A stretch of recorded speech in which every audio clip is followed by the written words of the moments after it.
you have a go to proceed? Restart complete. Y'all have a good trip. Roger that. Slowly. Slowly wait for it. 30. 29.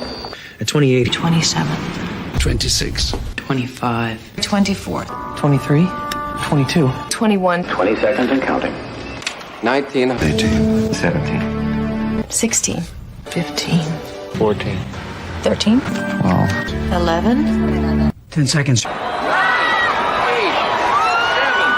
6. 5. 4. And a 3. 2. 1.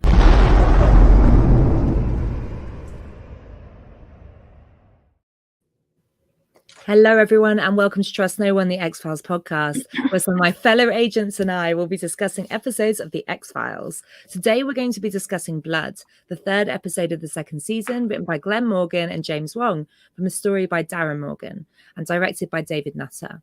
It first aired on September the 30th, 1994.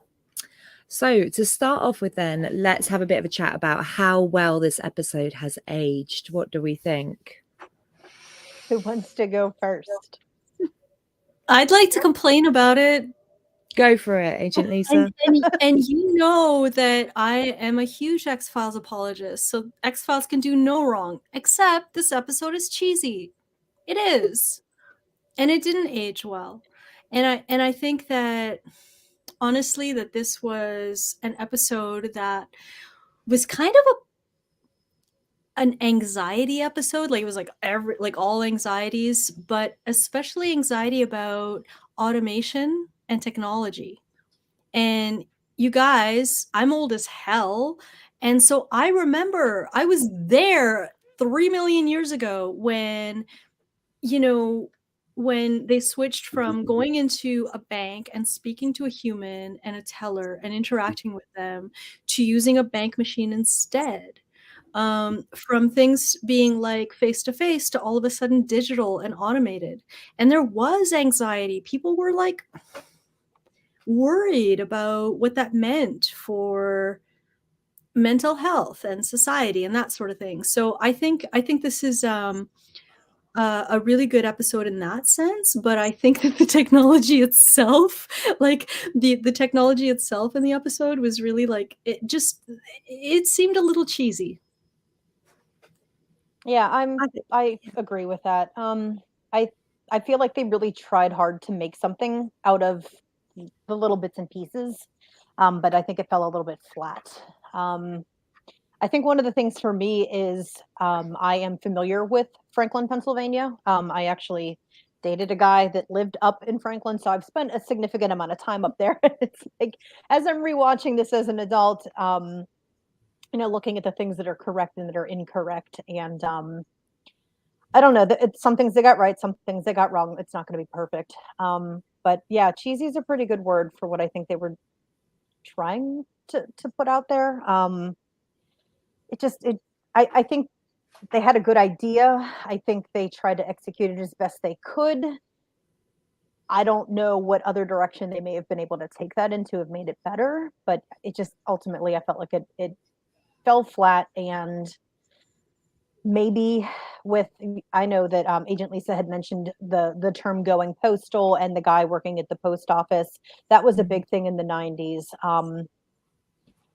And then we have a scene later on in that episode where he's purchasing a gun. And just, yeah, those are things that right now are just not really good reflections, I think, on American society. And they probably never thought in a million years that is what American society would come to. So those two aspects right there, I think, really didn't age well at all. I think in a way it's uncomfortable because it has so much prescience, doesn't it? So it feels like a kind of clunky prediction of what could possibly go wrong. And then, yeah, some of those have played out in really quite chilling ways. And like this idea of like going postal, so I've heard that phrase like my whole life and never realized its origins, but like, yeah, it was. You're too young. You're too young, and you didn't live through the time where there was actually one case in America where there were 2 incidences in one day of a postal worker shooting their colleagues and like a mass shooting. And it became so common and so commonplace that everybody was freaked out. Agent And Lisa, is your kid creeping behind you behind the bed? What's that? Is your kid creeping behind you behind the bed? No, that was your kid. It's No, not that's my kid. cat. It is That's your that. furry baby. I'm hallucinating. That's Sorry. my kid's tail in your video. You've also Sorry. got a Sorry. giant glowing shape behind you, Agent Michaels, like some sort of alien being, which is very Yeah. cool. This lighting is horrible. I'm like looking at myself. I look like a cadaver. That's not true. You actually look really Ooh. pretty. You look really Take that out of your glowing. mouth. No, I look okay. Well, now we're. You look really pretty today. Well, thanks. So No, but it just the way it shows up on my screen, I look like I am dead. No, Nope. not at all. Not in ours. Not to us. This But isn't Agent about Lisa, me. there is definitely a body on your bed. That is a child. There is one behind you, Agent Look at Lisa. him. Look at him.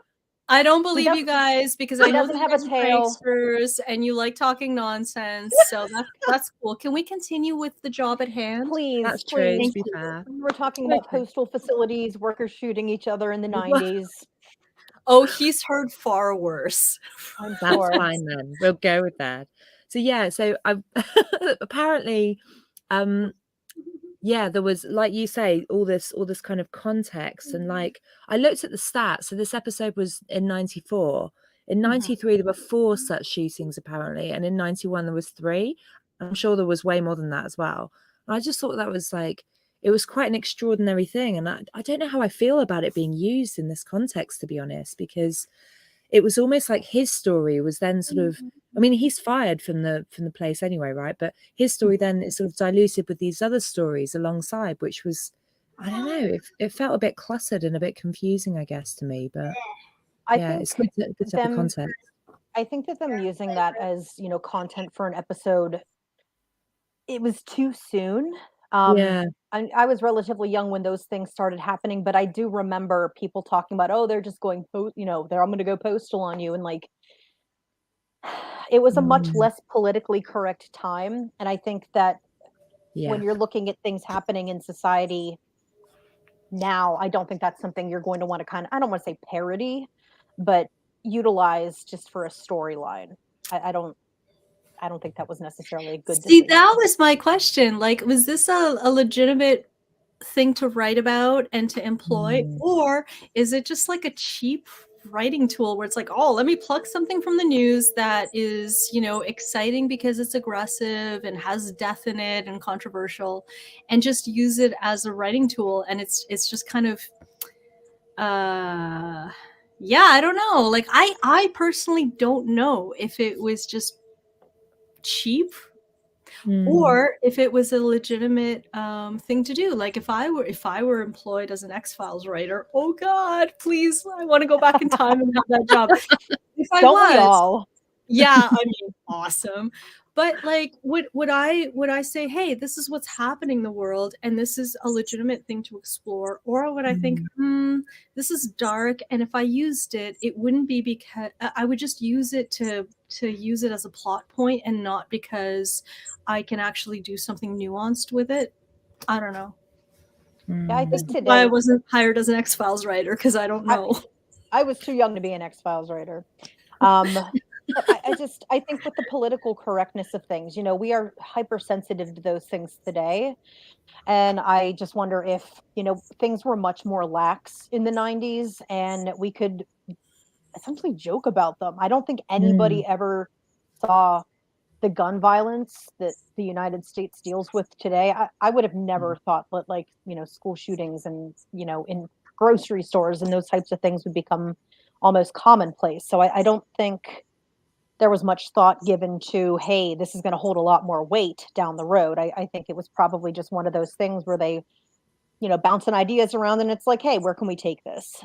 And I mean, again, are we really thinking 20 years down the road, what is this going to look like? I think today we're a little more aware of that. But I mean, how many things do we look back on that maybe we've said in our younger years or that we've seen on TV, movies, books, or whatever, and we're just like, oh, yeah, that was not kosher. Absolutely. That's a good point. I think in the 90s things were, people were a lot less careful about what they said and how it might affect others. Yeah.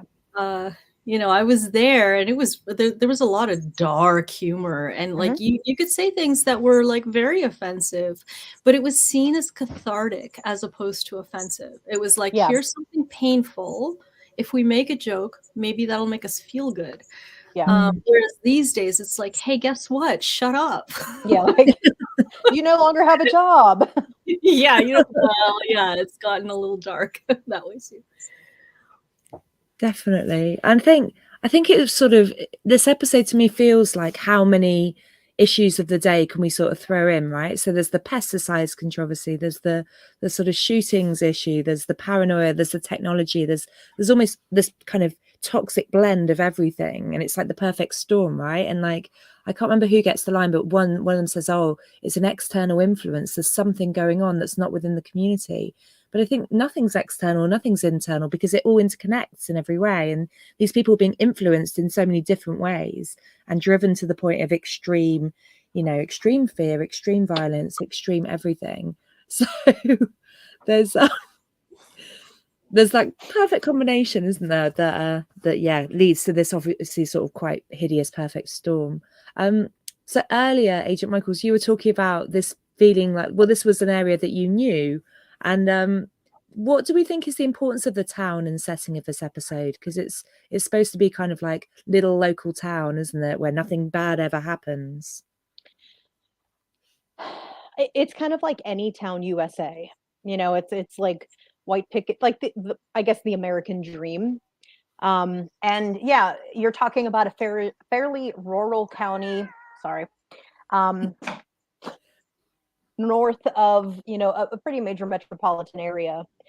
A lot of stuff doesn't happen in Franklin. It's a pretty sleepy town. There's not a big population. There is a lot of agriculture. They had mentioned specifically apple and cherry growth up there. And I think it's one of the biggest apple like festivals actually happens in Franklin every year. It's just called Apple Fest. So like they got that part of it right. So there was definitely some stuff that was right. And I think because it is kind of any town USA, and just for, I think, a lot of people that live in this country, you can connect with it. And it's like, again, that whole idea of what we don't know is scary. And hey, can this happen here? Is, my neighbor who's seemingly this clean cut person, are they potentially going to go off the deep end and cause trouble or kill somebody? You never know. It certainly feels like this sort of erosion of kind of small town innocence, doesn't it? And the end of that kind of, it's apple pie and cherry and everything's good here. And I can't remember when the film American Beauty came out, but I feel that it might have been around the same time or maybe slightly after. And it was very much, late 90s or early 2000s, I think. Yeah, I think a bit later. And it was definitely on the same theme of like, actually everything can look rosy, but you do not know when people are at breaking point. And just that, well, it just happened out of nowhere. But they were such a good guy, and they never, drank or did drugs or did, all the cliche things that people associate with, anarchic behavior. So it's like the unpredictability here, and that feeds the paranoia, right? Because you have this sudden outbreak and there's no way of predicting who's next, and the only thing that seems to link them is they've got phobias, but loads of people have phobias. So where are you going to go with that? So yeah, it certainly felt kind of very cozy and small town, and all the settings are very kind of familiar, aren't they? The mall and the garage in the night and all those kind of things as well. So I guess the focus on phobia, I was kind of there with the whole blood thing. I was like, yes, some people are blood phobic. Then the claustrophobia thing. But I had a real issue actually with the woman who was supposedly phobic about being raped. Why? I was like, that's not a phobia. That's like a genuine fear.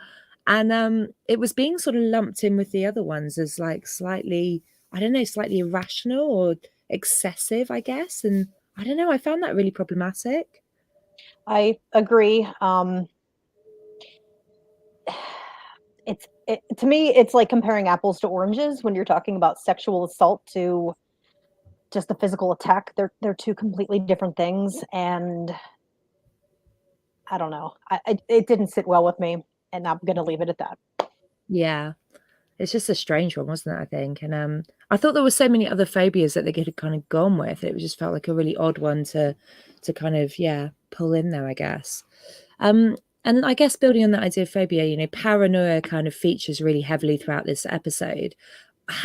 What's causing the paranoia and what's the effects of the paranoia, I guess, are two of the central questions here. Great question. Well, they figured out it was the pesticides in the end, didn't they? Yeah, Or did they not really? Did they not really bring it home? Because I thought that was the answer, that Mulder thought, okay, well, here's the outside factor, and this is what caused people to be anxious to such a degree. I think. I mean, I think that definitely was alluded to. I don't know if they necessarily were like, hey, this is it. I didn't really feel like there was a true conclusion. I've watched the episode a couple of times in the past couple of weeks, and each time at the end I just don't really feel like there was a true resolution.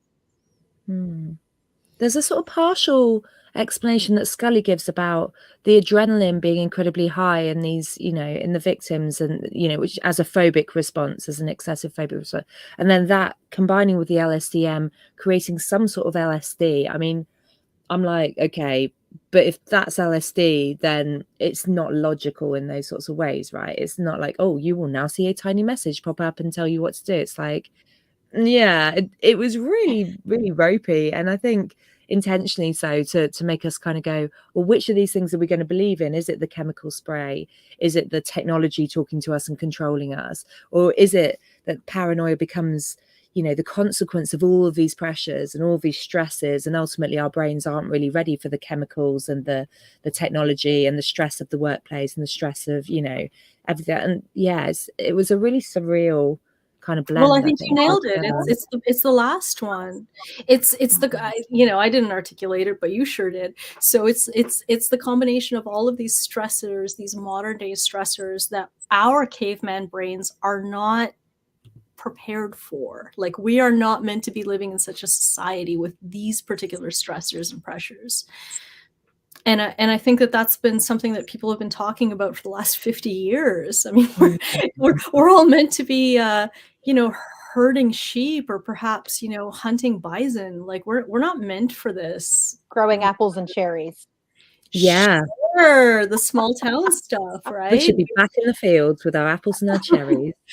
Well, sure. And I mean, we're meant to be able to walk into a bank and talk to a bank teller and have a human connection and ask about their day, and they make a joke about, you know, Mondays, and we and we make a joke back about how we haven't had enough coffee, and, you know, in a way that we still don't talk about. That stuff is necessary for our mental well-being. It is removed now. Absolutely. If I wanted to, I could go throughout my entire day, do my job, and not talk to a single human.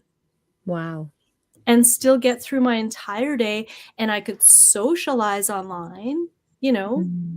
I mean, I live in a cold country. It's not clement weather out there right now. So maybe, like, if I wanted to, I could just stay home and not actually interact with a full-on human. And so what does that do? You know, that really struck me actually about Ed, the blood guy. I mean, he doesn't see anyone, does he? And like, he's clearly quite socially awkward at the beginning. He is really lonely.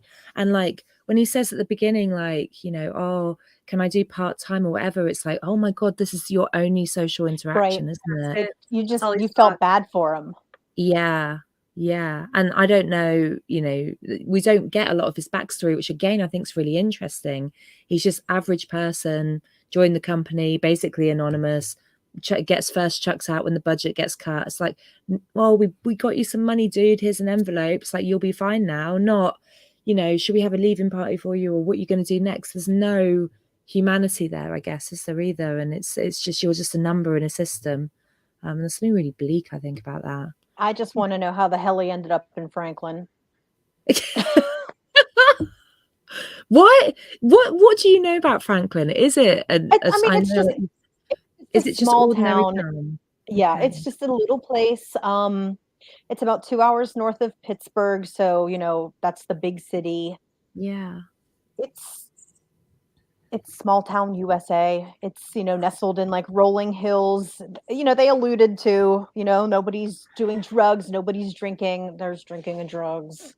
Always been. I mean, that's just kind of what it is. Western Pennsylvania. It's like you have a lot of poor communities in Franklin County, or not Franklin County, Venango County. Franklin is just that. You have a lot of blue collar families, and Yeah. I get it. Circumstances bring you to different places and different points in your life. It's just interesting that is where they said he had recently moved to. And I always wonder when people end up in like obscure tiny places, like how the hell did you end up Yeah. here? Exactly. Because wherever he was before was even worse. Was Oh, it though? Sorry. I mean, you're not wrong. You're not wrong. To him, Franklin was a new start, a new beginning. That's terrifying. According to what you say about your Franklin place. oh. So one of the other threads through this then is the subliminal messaging thing. And I don't know, subliminal messaging is one of those kind of myths, isn't it? Like scientific mythology that's been around forever, right? And like I don't know, it started off, there was that whole study, wasn't there, that was published about subliminal messaging in cinemas. Do you guys know about this? Like so basically, like what they did was every 5 seconds in a film they would flash up an instruction basically saying like eat popcorn, drink cola, and they flash this up. And according to the study, like the sales of popcorn went up like 58%, and cola went up like 18%, right? And everyone went, oh my god, subliminal messaging, and we had no idea it was in there, and none of the participants at the end could tell you the messages were there, but that was the consumption rate. So this was done by a guy called Vickery. A study was done by a guy called Vickery, who was sponsored by the cola and popcorn and cinema industry, right? So I wonder. So and then they said to him, okay, we need to replicate the study then to kind of prove it, and it's never been replicated. It's complete false likelihood. It's just a myth. And yet it became part of like the scientific mythology that goes out there. So people became increasingly paranoid about, where are these messages being put and how being controlled and all this sort of thing. And like, I thought what was really interesting with this episode is that we see every single one of those messages. So we're either being manipulated into believing the messages are real, or the messages are real, the conspiracy is real, and therefore there's something far more disturbing at play, right? So like, I don't know, what did you guys think about the use of the messaging in this? Again, I think it's anxiety about new technology, everything going digital. There was a huge shift from the 80s to the 90s. Suddenly everything was digital. And I think people were mistrustful. And then at the same time, the X-Files was super mistrustful. Look, the X-Files was part of this kind of, maybe zeitgeist is the wrong word, but there was a general psychological movement toward mistrust around that time. Mistrust of corporations. What are they really like pushing on me? Are they really trying to give me the best possible product experience? Is that really what they're trying to do? What about my government? Sure, I elected the person in government, but what were my choices really? Was I choosing between 3 or 4 candidates that were pretty much identical? And so these were questions that were coming up a lot in the 90s. And if you look at like all the the movies, the music, everything was very like anti-authoritarian. Nobody trusted anything. I don't know. No, I agree with what you're saying. I do think that was kind of a cultural thing that was going on. It was like, damn the man, and we're not going to, God, that's cliche. We're not going to take it, all that kind of stuff. Because I was in high school in the late 90s, and I do remember those things and just becoming very, very cynical when it came to those kinds of things of who you can trust. What is this? Is the message clear? Am I being led astray? Just having to dig deeper than just the surface of things and really determining, is this something that I can trust and rely on? Definitely. And I think that, I mean, the other thread in this that we haven't begun to kind of pull on yet is obviously the DDT, LSDM chemical stuff, right? It's like, what are they putting on our food, like killer tomatoes and GM crops and all this kind of stuff, Monsanto, that whole thing. Yeah. People were suddenly worried about even the food that we were provided with to buy, to eat. Yeah. Are we poisoning ourselves? Like, we're paying to be poisoned? Because certainly that happened in the past, didn't it? Because we were paying to poison ourselves with cigarettes at a time when, doctors themselves were like smoking while they were treating us for lung cancer. Like, so, I mean, we, in the 90s, people were right to be hugely suspicious about everything that was being sold to us, whether it was by our political leaders or businesses that we purchased from. So, I mean, pesticides were a huge controversy from what I remember. People were afraid to eat. Like, we didn't know, how long do you have to wash your fruit for? Do you soak them in vinegar for 30 years first? Like, we didn't know what to do. Just treat it with a laser before you eat it, like lasers. Yes. Exactly. I mean, it's picked up in so brilliantly, I think, with that discussion between, I don't know if it's like the town mayor or someone, I don't know, and the police. And the guy's like, well, the chemical was proven to me to be safe. And the other guy goes, well, it's killed 23 people. And it's like, it's this lovely back and forth. And it's like, they're all desperate to solve this crime and they're looking for someone to blame. And yet it could be anyone. You could blame anyone for it ultimately, if you take into account all the things that are going on. And Mulder gets himself in such knots with this because he says things like, well, the messages are being relayed purposefully. And Scully's like, well, by who? And he starts, just going, I don't know. And she's like, what, government, reticulons? Like, she really mocks him, doesn't she? But there is that sense of like, who do we trust? Do we trust no one? It's like, where do we actually go in that kind of world? And I think that's just extended now all the way through into the world that we're living in now, which is quite interesting. So what is Scully's role in this episode then? Obviously, she's very pregnant by now. So apart from being, sneakily pregnant, what other part has she got to play? I mean, she's the scientist who can, kind of bring Mulder back down. I think that's always a role that she plays, and, looking at a body and the whole thing with the adrenaline levels and being able to explain to him what that means, on a physiological level. I felt like it was almost forced, though. I felt like this could have been an episode without Gillian Anderson. Yeah, me too. And that I wouldn't have liked that, but I don't really feel like the role that she had in this particular episode was a make or break presence. And I think that that's okay. They trade off. And I love that there's some episodes where Mulder doesn't really matter. And Scully is the heroine or the hero. And then there are other times where, like in this one, where, and you know what? Good for Scully, because this episode is not one of the better ones. I'm just gonna say, maybe Scully's got taste. She's like, I'm not really needed here, am I? I'm gonna use a few personal days. I'm suddenly very busy. Mulder, you take this one. I think it's such a different portrayal of their relationship with the one that we had last week, huh? Like with the host, where she's basically, supporting him. Yeah, really supporting him and really kind of holding him. And whereas in this one, he's sort of, I don't know, he's kind of going off on one, but equally does get to the point of sort of saving the day as well. But does he lose his way, or is he paranoid? I guess the question throughout this whole thing is he actually paranoid? Is he affected by the chemical, or is he just affected by the nature of being Mulder?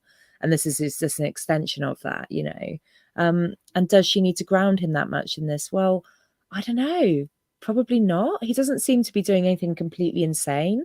And he certainly hasn't killed a bunch of people, so comparatively he's doing quite well in this episode compared with other like paranoid people. So maybe that's what's on the go. I don't know, it's an interesting one.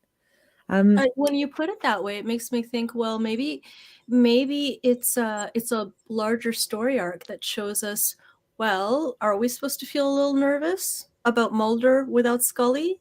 Like maybe we're supposed to watch this episode and go, everyone else is paranoid. Mulder is certainly a paranoiac.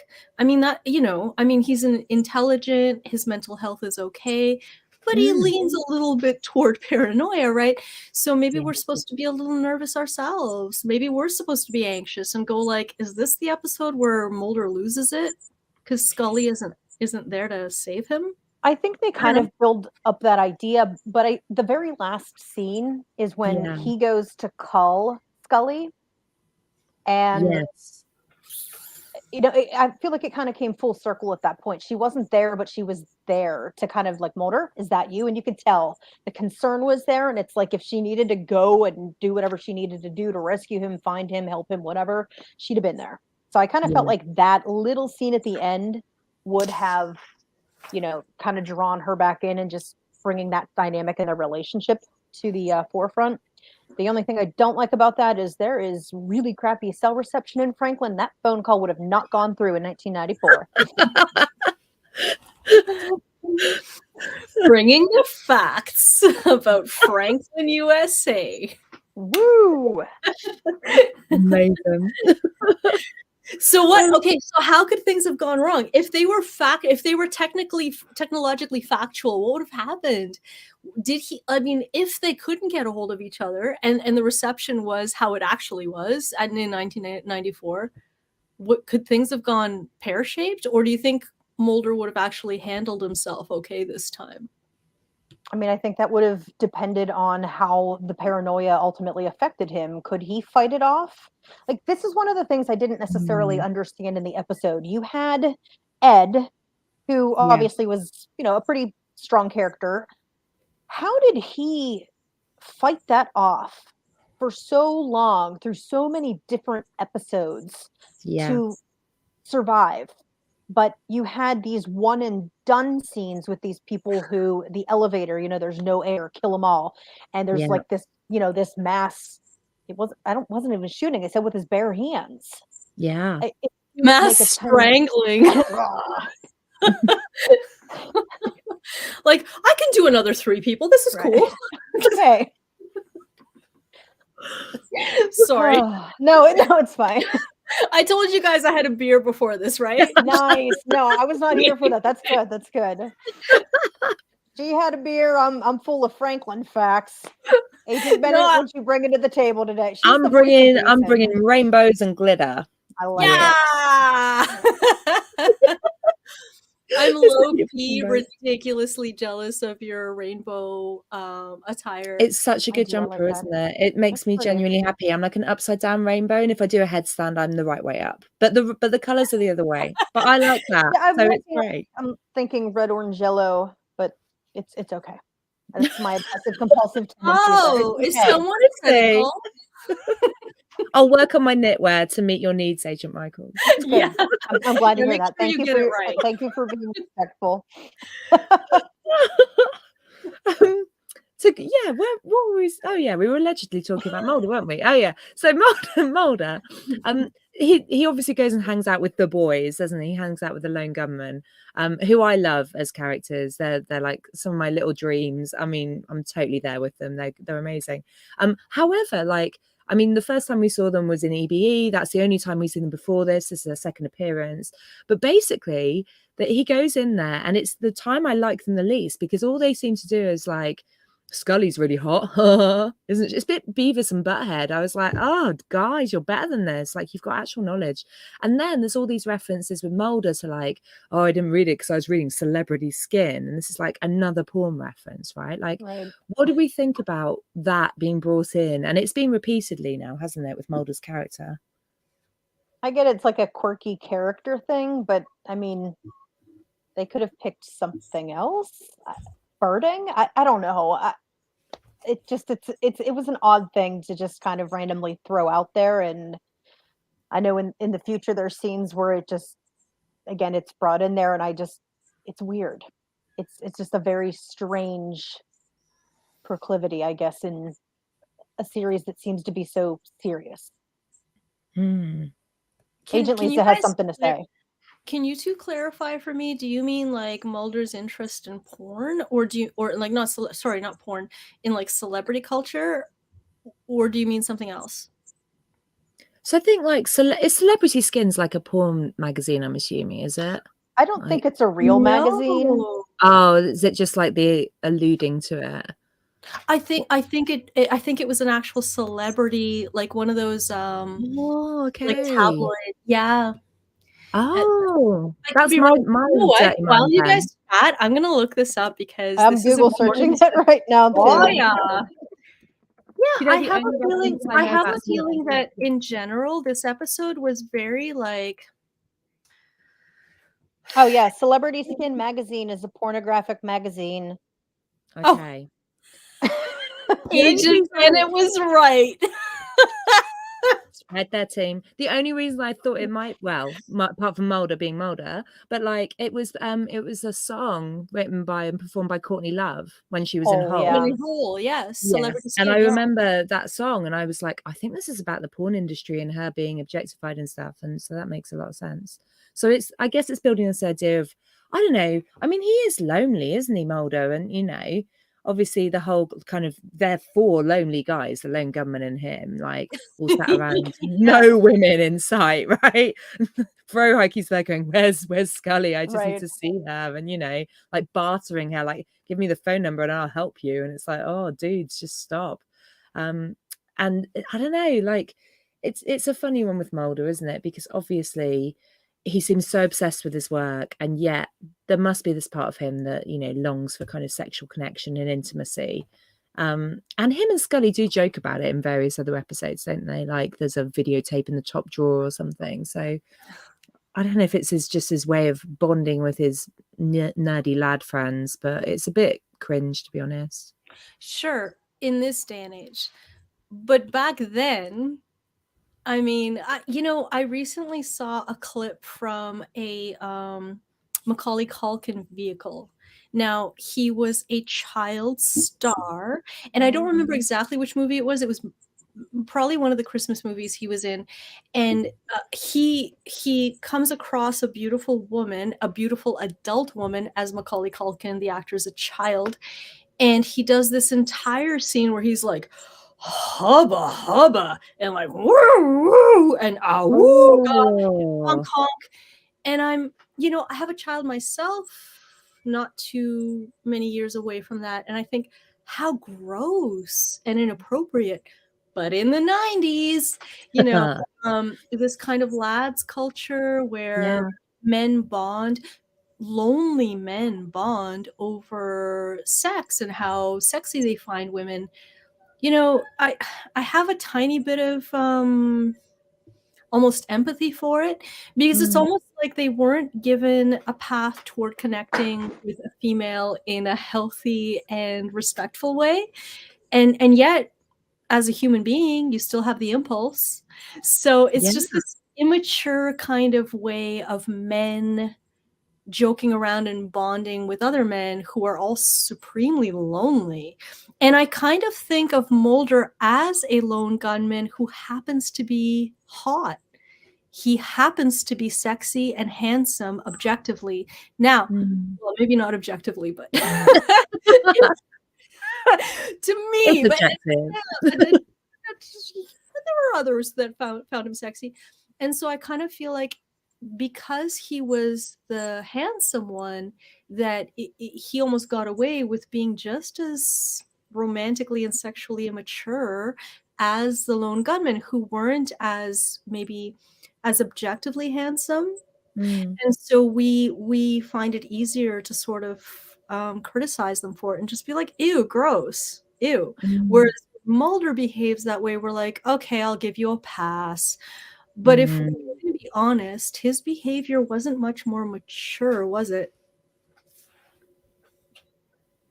Yeah, I think it's true, isn't it? I think there's this vision that people have, as or definitely had in the 90s as well, that, you know, porn was either something to be giggled about or sniggered about, or it was just like lonely little boys in a corner type thing. And obviously it's completely different, you know, approach to things now, in better and worse ways, I think. But yeah, it's very, very different. It's far more kind of openly discussed and positively discussed as well.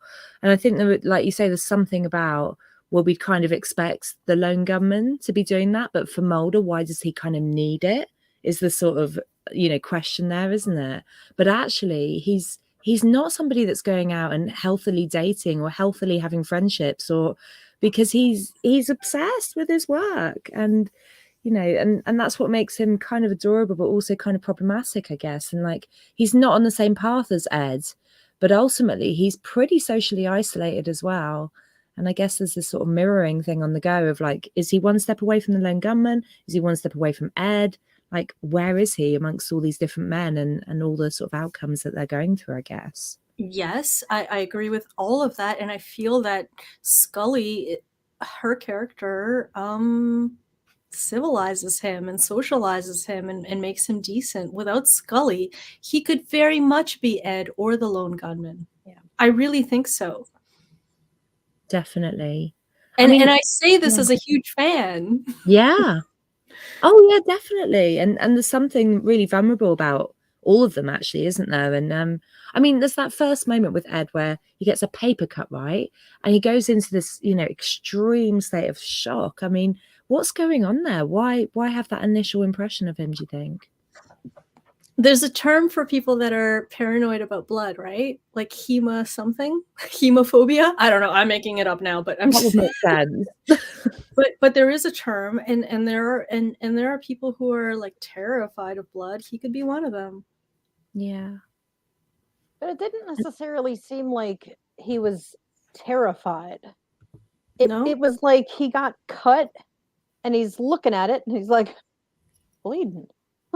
Like he was confused, like, how could this paper possibly cut me? It felt like it was confusion almost. It just didn't, to me, it didn't seem like a normal reaction for an adult. Yeah. I think to me, it almost felt like he just realized that he was still alive, or he realized he was still human, like that he's not just a cog in the machine, that he's not just one of the workers. He's like, oh, I bleed as well. Oh, And wow. which is quite a, you know, horrifying moment. And like, you know, people when they're in that state of disassociation, you know, when they do suddenly bruise or they do suddenly bleed, it's a real shock, because it's like, oh, but I'm not in my body. I'm not really a person along with these other people. So it spoke of the real kind of failure to care. And he shows it to the boss guy, doesn't he? And he's like, oh, it's just a paper cut. And it's like, I think you've completely, you know, the worker there fails to say, are you okay? Because he's saying, look at me, feel my pain, see what's going on. And of course it's like, oh, actually I'm going to take you to the office and fire you instead. Yeah, you know, it's like it's symbolic almost. It's like, okay, this hurts, and now we're gonna go in the back and I'm gonna hurt you even more because I gotta let you go. Yeah, definitely.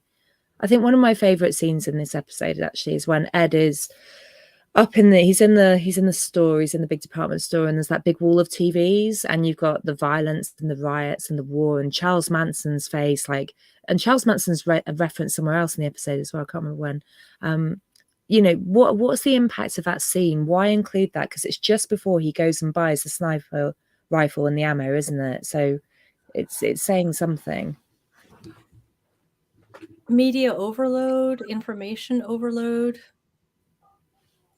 I mean, this was a time when people were glued to their TV sets, you know, and you know, maybe it's always been that way, but I don't know. I kind of think the 80s and 90s were when you know, you had both parents out of the house working, latchkey children, and kids were raised by the television. And I think that the X-Files addressed that in this episode a little bit. And so, and also, like, there were lots of music videos at the time where that was like considered cool, where you have like a wall of television sets. What?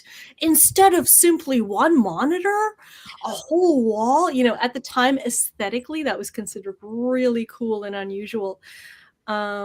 But it was also a statement about how we were all kind of being controlled by the media and by television, and how maybe we should be aware of how we were being manipulated to buy things and to vote a certain way and to have certain ways of thinking.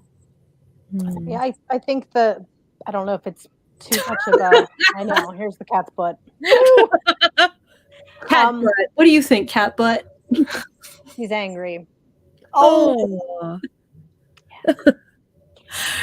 Just, the scene in the department store, and just kind of overwhelming with the TVs and the lady with the blood drive, and just, I have to wonder if it's a nod at consumerism during that time, because consumerism just became, I feel like, something at a completely different level than it had been before. And the ability to just go to a place and you could get blood there, you could buy you could buy a TV, a wall of TVs, ammo and guns, one-stop shopping. It just, I felt like that was kind of sending a message. I don't know if it's, like I said, reading too deeply into that about consumerism. No, I think that's spot on. I mean, I think the contrast you've just made of, you could give blood and save a life, or you can buy a gun and take one, all in one store. I mean, that's actually a really I don't know, poignant the right word, but I mean, like, damn, that's a really good way to summarize that. I'm actually super impressed by your summary, and I think that would make a wonderful ad. You should have been an ad writer in the 90s. I miss my calling. Yeah. It's I'd be tempted. I'd go to that store.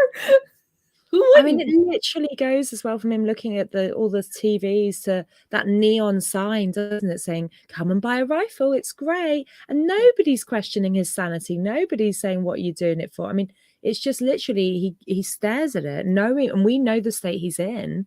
We know what's going on for him. And then he's just got it, and that's it, isn't it? And then we're very quickly over in the climactic scene in the tower type thing as well. So we've got this clock tower kind of scene, right? And it's a bit of a sort of common trope, isn't it? Why is it effective? Why is it effective?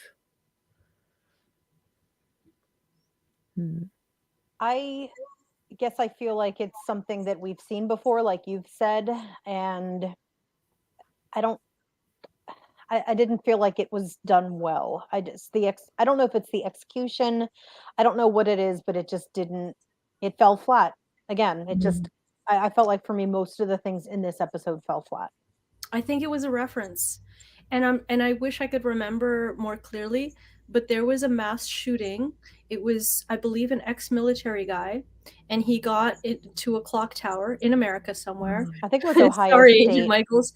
What's that? I think it was Ohio State University. I could be wrong. Possibly, but I believe it was the 60s or the late 50s, early 60s, and he got up to a clock tower and just did a mass shooting. And I think the X-Files really likes to reference major events in American history that have to do with either violence or aliens. Yeah. It was 1970, and it was Kent State. Which is in Ohio. Yeah. And it makes sense, doesn't it? Dropping the lone gunman into this, and then you've got the lone gunman mirrored at the end there. I mean, it's literally the extension of that, and the reference back to the, Kennedy and all these other things of, apparently with Kennedy, they were working out the angle of the bullet, and there was a theory that someone was up in a very, very high, but then there's a whole other theory that was someone on a grassy knoll beside them. So who knows? Of course, all these things. There are all sorts of theories. Not we haven't figured it out yet. Him and Elvis just hanging out, obviously. It's a fabulous place. I visit regularly. So obviously with this nice playoff, and we've talked a little bit already about Mulder and Ed becoming sort of, the mirror image and what happens. What do we think of the dialogue between the two of them in that scene then? Because it is quite tense. I mean, I think the performance by William Sanderson is amazing, to be honest, in that scene. I'm completely convinced that he's broken and can't hold it together at all. But does the dialogue work? Does that scene work? What do we think?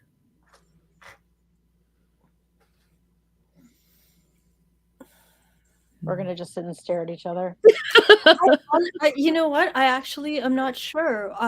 But since you're asking the question, what did you think? I think it worked.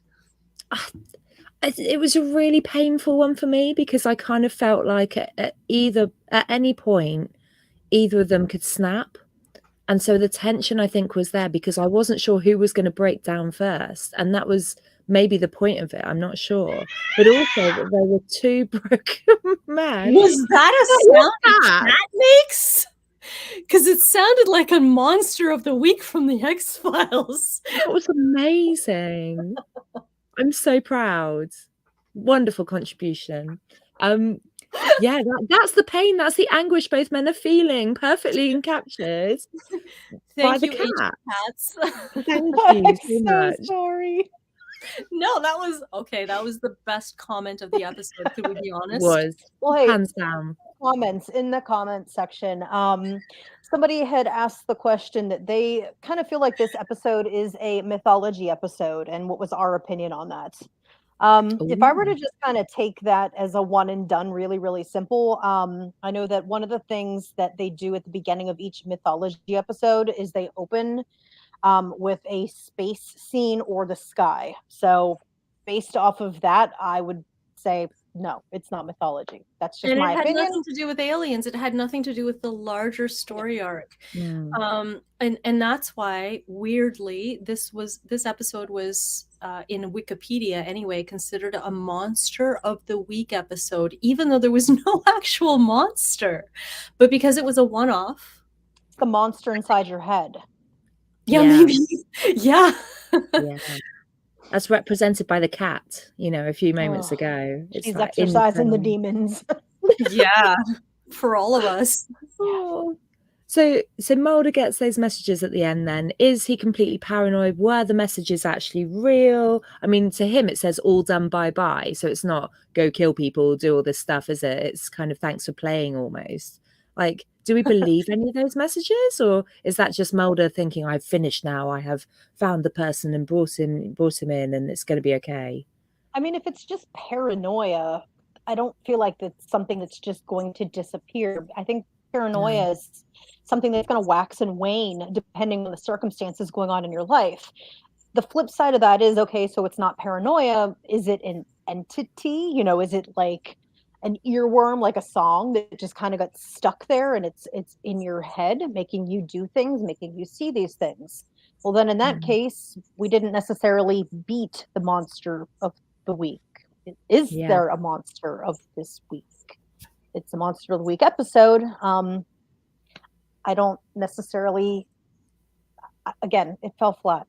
I got nothing. I'm sorry. Yeah, I agree with you that it fell flat, but I feel like there was potential for something there. And the potential was for the question that, can this be harnessed? And if it can be harnessed, can it be used to manipulate and control society? Which is like the whole X-Files thing, like trust no one. And it's like, okay, if this worked to push people to behave in a certain way, can it be used again and honed and crafted to make them into whatever, consumers, soldiers, who knows? Yeah. I think, and they didn't explore that. I'm just saying that because of the X-Files as a whole, it makes me wonder if it was gently implied. I'm wondering if they maybe left it somewhere was paying attention and seeing if this could somehow work out to their benefit. There may have been another episode there. Sorry. I was wondering if they were kind of leaving it open-ended so they could explore that again. There wasn't. I didn't feel like there was necessarily resolution or the monster was caught or identified. So it felt like there was more to it. Yeah, it's like, okay, bye-bye. I'm gone for now. Am I going to return? We don't know. But yeah, I wasn't a huge fan of that. I like a solid conclusion. not Mm. cliffhangery kind of things, but that's just my personality. So I I think like there's, answers yeah. too, but it is the X-Files. I And know. they like to play. They like to play. They do. There's definitely that idea as well, I guess, at the beginning of like, we don't know who's going to turn into the killer. We don't know. And that fear feeds, our curiosity in the episode. And the fact that that is unresolved, is it all over? Is it not all over? Is it just going to move to another small town and break out there? And when you talked earlier about, these outbursts of gun violence that obviously have become, more and more common, more and more frequent, tragically, it's like, yeah, actually that's a genuine paranoia that's kind of come to fruition. And where is that, and what's feeding that? And is it that we're so fearful of each other that we fail to listen, that we fail to understand, before it's too late? So there's a lot in there, I think. And I think earlier in the episode it does talk about fear being the oldest tool of power. And actually, if you can create fear of the people around you, then you distract from potentially what governments or international kind of forces are doing. And that's a real thing, I think, in the UK at the moment, about othering and, fear the other, or fear the invader, or fear the person taking your job, all those kind of classics. So, yeah, this episode felt very relevant, actually, in terms of that, as a message about what fear can do to us. So if this really was an experiment about the effects of inciting extreme terror and fear into, quite vulnerable people, who would do that? Is that a government thing? At one point there is the question of who. Do we feel we can understand who might do that? Or I think my best understanding would be who would do it would be who or whatever could benefit from those actions. yeah, I don't know who that entity, person, company, corporation is, but I would assume that whoever is fueling that is getting something out of it, whether that's, data / information, just kind of enjoys watching people create havoc. There's some people that just like to see other people hurt. I guess it's whose motivation is it? I think there was an allusion earlier to the idea of consumerism, right? And like when people are scared, they consume more. And what does he do at various points? Well, he destroys the things that he thinks are out to get him, and then ultimately, seeks ultimate power through buying weapons and through sort of investing in that. I heard a statistic, and I can't remember it exactly, but it was the number of guns per head in the US, and it was completely terrifying. And there were more guns than people, which I was just like, how are there more guns than people? So it's one of those ones that, I guess there's something there about when he gets scared, ultimately, what does he turn to? He turns to weaponry. And who's selling them, and what's the purpose of selling them? And if everyone's carrying a gun to keep safe, then how is that being created? How is that fear being created, and what does it lead to, maybe? So obviously we're now however many years on, and we're living in this world of like layered postmodern notions of like truth and conspiracy.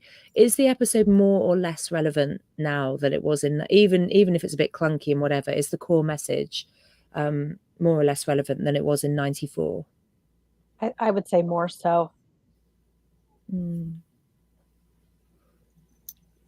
I think that the X-Files is on a level art, and I think that art is great at predicting the future.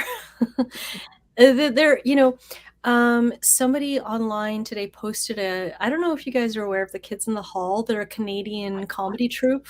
My husband loves them. This is why I get along with your husband. Even though like, we don't like, hang out, but like we have little like I know there was definitely like a connection, like you two were on the same plane. Yeah, somebody posted a sketch of theirs that's like 25 years old or 30 years old, and it was so relevant to the social culture today. And it's almost like their artistry and their comedy, they're actually like huge nerds. So it's like nerd comedy. Which is why I love it. And so people were saying, well, how could they have known 25, 30 years ago what our society would become? Well, that's the role of a creative. And so I think that the X-Files with this episode, as cheesy as and dated as the execution might have turned out, I think that they really had their finger on the pulse of a couple of themes that are very human and very much based in true human psychology. And so I think that once you have that down, then you can predict how we're going to react to new technology, new stressors, new pressures, because really we're not going to react that differently from how we did even 100, 200 years ago. We don't evolve that fast. So I think that in this case, this episode kind of nailed our modern anxiety when it comes to, the way we live in these like crowded major cities, and, how our jobs are full of pressure and insecurity, financial insecurity, social insecurity. We are all aware now, okay, in a way that we weren't in the 50s, that when we have a job, it might not be forever. We're not actually seen as valuable. We're seen as like kind of expendable. I think, that the general anxiety about technology, about not being able to trust anyone's intentions properly, like all those things are in some way true, and they'll be true 50 years from now when we're still doing the podcast, hopefully. Some people laugh at me. They're like, "You're doing what tonight? You're doing an X-Files episode? Didn't that show go off the air half a century ago?" And I'm like, "Yes, that's And right." is it still relevant? Yes, it is. That's what we're here to talk about. Exactly. So overall then, how many X's out of 10 would we give this episode, and why? Ooh, who would like to start with that one? I always feel like I go first, and I just feel like I'm commandeering the whole thing. So somebody else go. I'll go. That's okay. Cool. So I'm gonna go with 5, and the reason for that is I think thematically, I think in terms of its exploration of paranoia and this idea of like trying to pin down the cause why people do appalling things, when actually it's so multifactorial that there's no way you can create a simple narrative. And mostly in horrible situations like this, the killer themselves is dead anyway, so you're never really going to know the whole truth. And so, the tragedy of that, I think, is unfortunately universal and really, really relevant. Did I find it clunky? Yes. Did I find all the kind of subplotting of like the woman in the garage and various other things a distraction? Yes. Yeah. And did I find Mulder a bit sort of simplified and a bit kind of, I think I did. But actually, yeah, so themes wise, 5. The rest of it needs lots of work, but that's okay. That's what I think. What do you guys think? Agent Lisa, you want to go? Ah, damn it. I'll go. It's fine. Yeah, you go for it, because I'm still thinking. It'll be a while. I'm gonna go with about 3.5 X's. Whoa! Yeah, this one just didn't do it for me. I feel like the actor that played Ed did a good job, and he was kind of like the positive that I can pull out of this episode. In addition to just kind of the things that do parallel with today's world. But there were just a lot of other things that missed opportunities. I didn't feel like the ending was that conclusive. There were just a lot of things that I would have preferred to have seen in the episode that just weren't my cup of tea, I guess. It just, like I said, everything just kind of fell flat. It was not one of my favorites. It was not one of those that I struggled to get through, because there are a couple of those in the series and it's just like, oh my God, this is the longest 44 minutes of my life. It wasn't like that, but I mean, I wasn't like, ooh, can't wait to watch this one. So 3.5. Cool. Agent Lisa. All right. I'm just BSing here because I find that really hard to answer this time, because this is going to be my lowest score, and that pains me. I think the highest I can give it is a 6. Oh God. It's painful. I think it's as Agent Bennett, you said, it's clunky. I think that's a great word to describe it. I think they had some really interesting and legitimate themes, but I don't think that the writing took it to the level that we've come to expect from the best of the X-Files. And we're in season 2 now. We're not playing around. This isn't season 1. This isn't a time to brainstorm and sort of phone it in and give a bland, washed down version, not fleshing out the themes, On the other hand, what surprised me was I really enjoyed the acting, and a little bit of sleuthing I did. Some of the actors were actually non-actors. Like the woman who was getting her car fixed was actually a famous porn actress at the time. And I think she did a great job. And then the man who played the mayor, I could be wrong about this, but I think he was the guy who started Marvel Comics. I swear to God, I read that somewhere. So Wow. And those aren't like traditional actors and actresses, right? So I actually watched both of them. I'm like, I got my eye on you. Are you gonna suck? Neither of them did.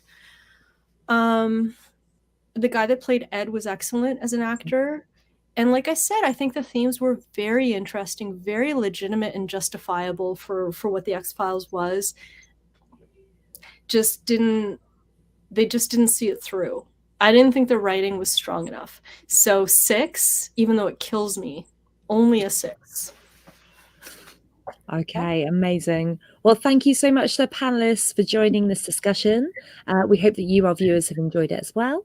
Let us know in the comments section what you thought about the episode, and please remember to like and subscribe to this video, and we will see you next time. The truth is still out there. Bye. Bye.